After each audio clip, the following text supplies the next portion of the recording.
Hello students, how are you? I hope you all are good. Welcome back in our social study classes. Today we are going to discuss a book of class 8 Understanding Social Study from the Coral publication. आइए start करते हैं अपना chapter number 7 education and British rule. Let's begin our chapter. आइए अपना chapter हम शुरू करते हैं. तो फर्स्ट क्या है? New education system in India. कैसे इंडिया के अंदर सिस्टम था एजुकेशन का. Till 19th century there was a system of religious education in India. Religious मतलब कि हर धर्म के, जैसे गुरुकुल आपने देखे होंगे, ठीक है, इस टाइप का वहां पे सिस्टम था for providing education. The customary पाठशाला, मदरसा, मकतब वर ओपन. राइट. तो पाठशाला, मदरसा, मकतब ये सब जगह थी जहां पे पहले रिलीजियस टीचिंग को यहाँ पे दिया जाता था. These small institutions laid emphasis on education that was mainly religious in nature. उस टाइम पे जो एजुकेशन दी जाती थी वो क्या थी? वो रिलीजियस बेस्ड थी. No steps were taken to improve the education level in India. कोई भी स्टेप नहीं लिया गया कि हम एजुकेशन सिस्टम को और ज़्यादा इंप्रूव करें या नई टेक्नोलॉजी को ऑप्ट करें. They were totally unaware of the advance in education and knowledge taking place in other part of the world. मतलब यहाँ पर उनको मतलब ही नहीं था एजुकेशन और नॉलेज से कि बाकी के वर्ल्ड में क्या चल रहा है, कुछ आज नया चल रहा है या नहीं. ये बस अपने रिलीजन पे फोकस करते थे. The British East India Company took some steps to improve the education in India. यहाँ पे जो ब्रिटिश ईस्ट इंडिया कंपनी उसने हेल्प किया इंडिया के एजुकेशन सिस्टम को अच्छा बनाने में. A new education system was introduced in India by British that laid emphasis on the teaching of English language and literature where the study of Indian language had no place. तो Britishers ने start किया यहाँ पे English language को पढ़ाना और literature को पढ़ाने का जिम्मा किन्होंने लिया? ब्रिटिशर्स ने लिया. The new education system. The British government introduce the new education system और modern education in India because of various reason. अब यहाँ पे बहुत सारे रीजन भी थे कि ब्रिटिशर्स ने ऐसा क्यों किया, क्यों हमें वो पढ़ाना चाहते थे, क्यों new technology, new education system लेकर आना चाहते थे. आइए देखते हैं. पहला क्या है? To encourage the study of English language and literature. उनका था कि ज़्यादा से ज़्यादा इंग्लिश को पढ़ें, समझें, ताकि वो फिर क्रिश्चियनिटी के बाकी धर्म में भी आए, उनके काम भी तो आएंगे वो फिर. After establishing the East India company in India the British had become the master of India. तो ब्रिटिशर्स को क्या था? उनका मास्टर मतलब कि उनको इंडिया पे पूरा का पूरा रूल करना था, इसलिए वो चाहते थे कि वो उनकी लैंग्वेज को समझे, जाने और पढ़े. They wanted the people under their rule to learn English language so that they might be able to communicate with them easily. ताकि वो उनसे easily पढ़ सके, कम्युनिकेट कर सके, बात कर सके. किससे? इंडियन से. To reduce the expenditure on the administration. वो क्या है? तो वो चाहते थे कि हम बाहर से लोगों को नहीं बुलाना पड़े, यहीं के लोगों को एजुकेट करें और उन्हीं से हम काम निकलवाएं. The British encouraged modern education among Indian as they wanted to employ them on a low salary to reduce the expenditure of the administration. मतलब वहाँ से लोग लेकर आएंगे तो अच्छा खासा ज़्यादा पैसा लगेगा, तो बेस्ट क्या होगा? हम यहीं के लोगों को पढ़ाएं और उनको ही काम पे रख लें. To expand the market for British manufacture. और उनका क्या था कि हम मार्केट को भी तो बढ़ाना है, भाई सामान बन रहा है उसे बेचना भी तो है. The English capitalist thought that after acquiring modern education the Indian would become English in their interest, ideas and intelligence. उनको लगता था कि जब इंडिया वाले सीखेंगे, पढ़ेंगे तो उनका इंटरेस्ट आएगा इंग्लिश में, और वो जो इंग्लिश, जो इंग्लैंड के जो लोग हैं जैसा वो रहते हैं फिर वैसे वो रहना भी शुरू करेंगे. This they thought would had expand the market for British manufacture. और ऐसे जैसे स्कूल कॉलेज बनेगा, ड्रेस बनेगी तो मार्केट तो एक्सपेंड हो गया होगा. Spread of Christianity. The Christian missionaries with the help of modern education wanted to end the little faith of Indians their religious belief so that they would easily accept the Christianity. उनका था कि ज़्यादा से ज़्यादा पढ़ेंगे तो ये हमारी जो क्रिश्चियनिटी है या जो हमारा धर्म उसके बारे में जानेंगे, समझेंगे और फिर ये हमारे धर्म में कन्वर्ट हो जाएंगे बहुत आराम से. Beginning of the modern education. कैसे शुरू होती मॉडर्न एजुकेशन इंडिया में? To promote modern education among Indians the Christian college at Madras यानी Chennai, the Wilson college at Bombay. मतलब इन्होंने अपने कॉलेजेस को खोलना शुरू कर दिया. कहाँ पे? इंडिया में, अलग अलग स्टेट्स के अंदर में, अलग अलग सिटीज़ के अंदर में. राइट. मद्रास, बॉम्बे, फिर यहाँ पे Mumbai.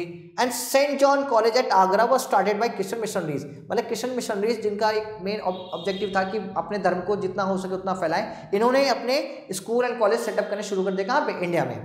The charter of act 1813 incorporated the principle of encouraging learn Indians and promoting modern science in India. तो चार्टर एक्ट 1813 के अकॉर्डिंग ही उसके अंदर बोला गया कि हम इंडिया को क्या करेंगे? हम इंडिया को पैसा देंगे ताकि ये पढ़े लिखे, अच्छे कॉलेज बनाओ, यूनिवर्सिटी बनाओ, ताकि हम इनको एजुकेट कर सकें. The act directed the company to spend an annual sum of ₹1 lakh for spreading education. तो कंपनी ने कितने? 1 लाख रुपए दिए ताकि ये अपनी एजुकेशन को स्प्रेड करें. Lord Macaulay. was appointed president of the committee of the public instruction which proposed the introduction of English language। इन्होंने क्या करा, इन्होंने इंग्लिश लैंग्वेज को प्रमोट किया। फिर लिटरेचर इंग्लिश का, सोशल एंड नेचुरल साइंस, ये सब सब्जेक्ट पढ़ाए as objective the British education policy in India, और ये सब सब्जेक्ट को उन्होंने इंट्रोड्यूस किया कहाँ पे, इंडिया में। Macaulay's view were accepted and taken up for implementation in March 1835, और 1835 में उनकी चीज़ों को इम्प्लीमेंट भी किया गया।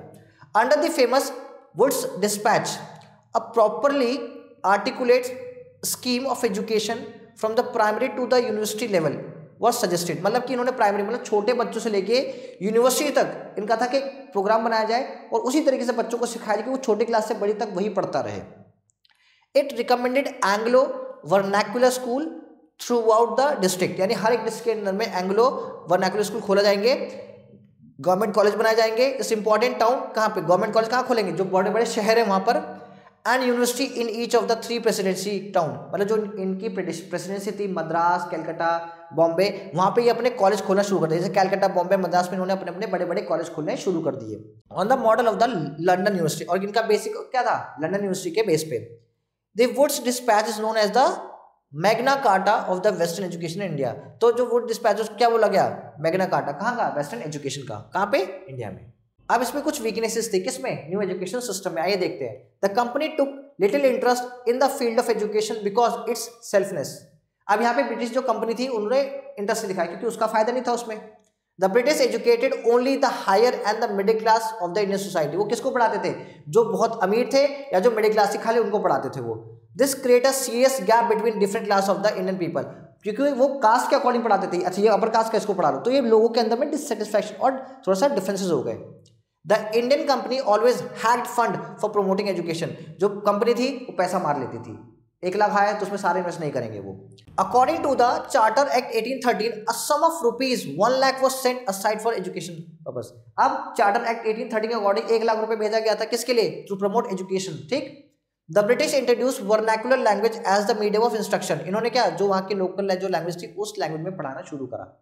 As a result people getting their training in English and considered other inferior them. अब यहाँ पे एक गैप शुरू हो गया, भाई जिसको इंग्लिश आता है वो सुपीरियर है और जिसको नहीं आता वो क्या है, इन्फीरियर है। This form the class of person Indian in blood and colour but English is taste opinion and the intellect.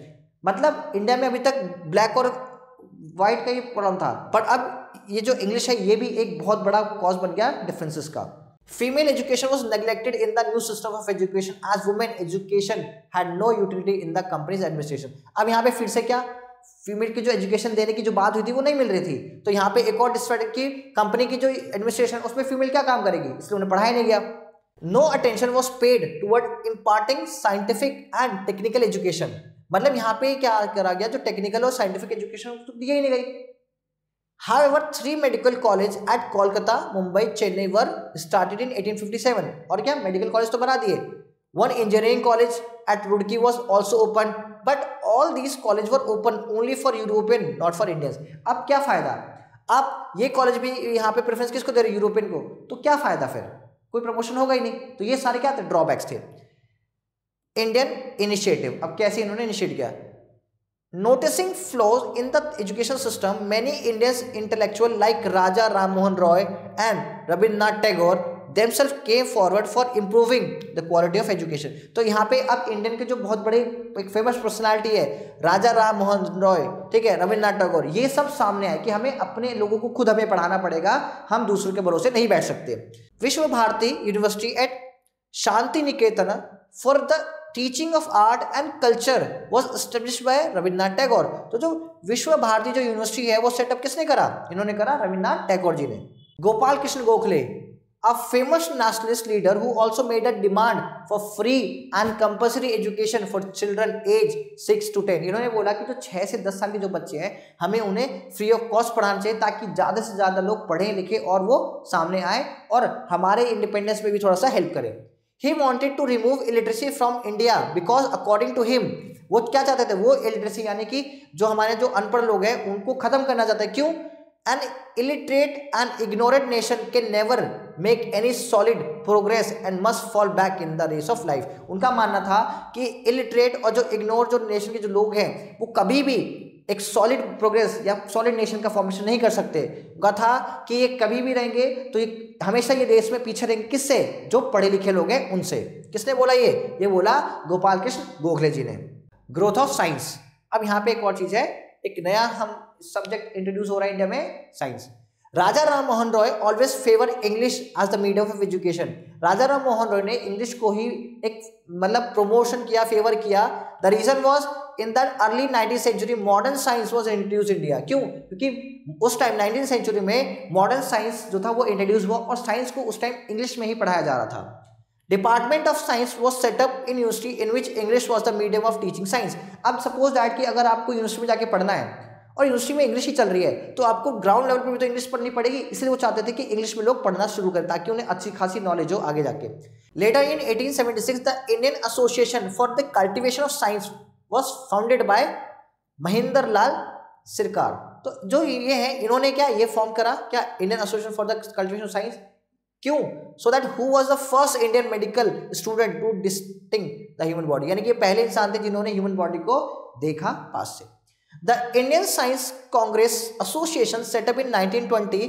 Some of these great scientists were, अब ये जो साइंटिस्ट इसमें कुछ फेमस साइंटिस्ट के नाम आते हैं जैसे JC Bose, DN Wadia, CV Raman, PC Roy, Satyendra Bose, Meghnath Shah and S Ramanujan was one of the greatest mathematician of this century। तो इस जो टाइम के जो सबसे ग्रेट मैथमेटिशियन थे ये लोग इसका पार्ट बने। During the period of British rule, the most outstanding personality in the area of engineering and technology was S. Visvesvaraya. तो ये जो है आप बात करते हैं एक फेमस पर्सनालिटी में से एक है जिन्होंने बहुत कुछ किया इंडियन की एजुकेशन सिस्टम के अंदर भी। नेक्स्ट है growth of national education. This Swadeshi and the boycott movement play a lead role in uprooting the every foundation of the British Empire in India। स्वदेशी मूवमेंट एंड बॉयकॉट मूवमेंट ये जो make सी rule है जिसकी वजह से India के अंदर में हम कह सकते हैं कि ब्रिटिशर्स थोड़े से कमजोर पड़ना शुरू हुए। A remarkable part was played by the student for which they had to fall prey to the wrath of the British government. यहाँ पे क्या स्टार्ट होता है? यहाँ पे स्टार्ट होता है कि कैसे स्टूडेंट्स ने बहुत इंपॉर्टेंट रोल प्ले किया गवर्नमेंट को हिलाने में। The British government expelled many student from the schools and colleges. और ब्रिटिश गवर्नमेंट ने क्या करा? काफी सारे बच्चों को अपने से बाहर कर दिया स्कूल एंड कॉलेज से। Severe disciplinary action were taken against the Indians student who involve in the स्वदेशी एंड बॉयकॉट मूवमेंट। मतलब जितने स्टूडेंट थे इंडिया के जिन्होंने पार्टिसिपेट किया स्वदेशी मूवमेंट में और बॉयकॉट में, उन्हें बाहर निकाल दिया। किसने? ब्रिटिशर्स ने। Many teachers also had to resign when they did not obey the British order in the to of punishing the student। मतलब कि ब्रिटिशर्स ने उन टीचर्स को भी निकाल दिया जो स्टूडेंट को पनिश नहीं करते थे। The student boycott the Calcutta. Student ने क्या करा? जो कैलकाटा की जो यूनिवर्सिटी है उसको ही क्या कर दिया? बॉयकॉट कर दिया। राइट? क्यों? क्योंकि ये किसके अगेंस्ट कर रहे थे? रिवोल्ट करते थे। किसके? ब्रिटिशर्स के against. At the juncture a number of eminent person of Bengal got together in a conference on 10th November 1905 in which the decision of establishing a national council of education was taken for the growth of national education। तो यहाँ पे क्या करा? मतलब conference बनाई गई, groups बनाए गए। क्यों? ताकि एजुकेशन को प्रमोट किया जाए और मतलब अगर यहाँ से ब्रिटिशर्स निकाल रहे हैं तो नेशनल स्कूल्स बनाए गए, कॉलेज बनाए गए ताकि वो इंडियन को खुद पढ़ा सके। Consequently, a number of national education institutions where technical and physical education were imparted were openly nationalist। तो ये जो इंडियन नेशन थे उनके लिए ऐसे स्कूल कॉलेज को बनाया गया ताकि वो लोग वहाँ के आके अपनी एजुकेशन को कंप्लीट कर सके। क्यों? क्योंकि ब्रिटिशर्स ने उनको निकाल दिया था। A national college was with Aurobindo Ghosh as a principal। कौन थे वो? प्रिंसिपल थे। Was started in Calcutta in 1906। The students who were expelled and teachers who were forced to resign were admitted and appointed respectively in these national education institution। तो जितने भी school के जितने students and teacher को निकाला गया था उनको सबको कहाँ जॉब दिया गया? नेशनल स्कूल ऑफ एजुकेशन में। Thus स्वदेशी and boycott movement proved a more positive action that revealed the intensity of popular feeling and exhibits them effectively। यानी कि जो स्वदेशी मूवमेंट और जो बॉयकॉट मूवमेंट में जितने लोग थे उनके लिए ये पॉजिटिव आउटकम रहा। क्या रहा? क्यों रहा पॉजिटिव? क्योंकि इनकी वजह से जो ब्रिटिशर्स थे उनका काम भी खराब हुआ और एक नया हमारा स्टार्ट हो क्या?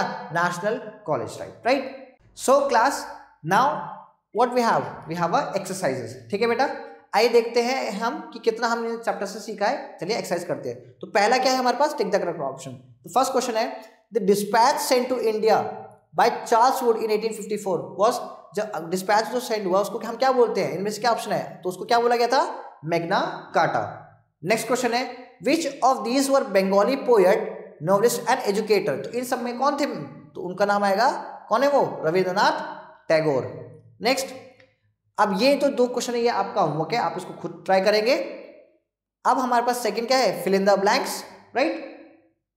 Till the dash century there was a system of religious education in India, तो कौन सी था, आंसर इज 19th सेंचुरी। क्या है answer, 19th century. The charter act of dash provide annual sum of rupees 1 lakh to be spent on spreading education, तो कौन सा answer, answer 1813 का act, right. ये बाकी आपके क्या है, होमवर्क है, इसको आप खुद ट्राई करेंगे। So next what we have the true and false. आइए देखते हैं। The East India company laid emphasis on teaching of English language and literature, yes, statement is true, उन्होंने बोला था। Second option, the Asiatic society of Bengal was founded by sir William John, तो answer is true, right. Third and fourth आपका क्या है, आपका homework है, आप खुद देखेंगे, इसको चेक करेंगे। So thank you so much student for watching the video, stay tuned with us for the next video. Thank you, take care, bye bye.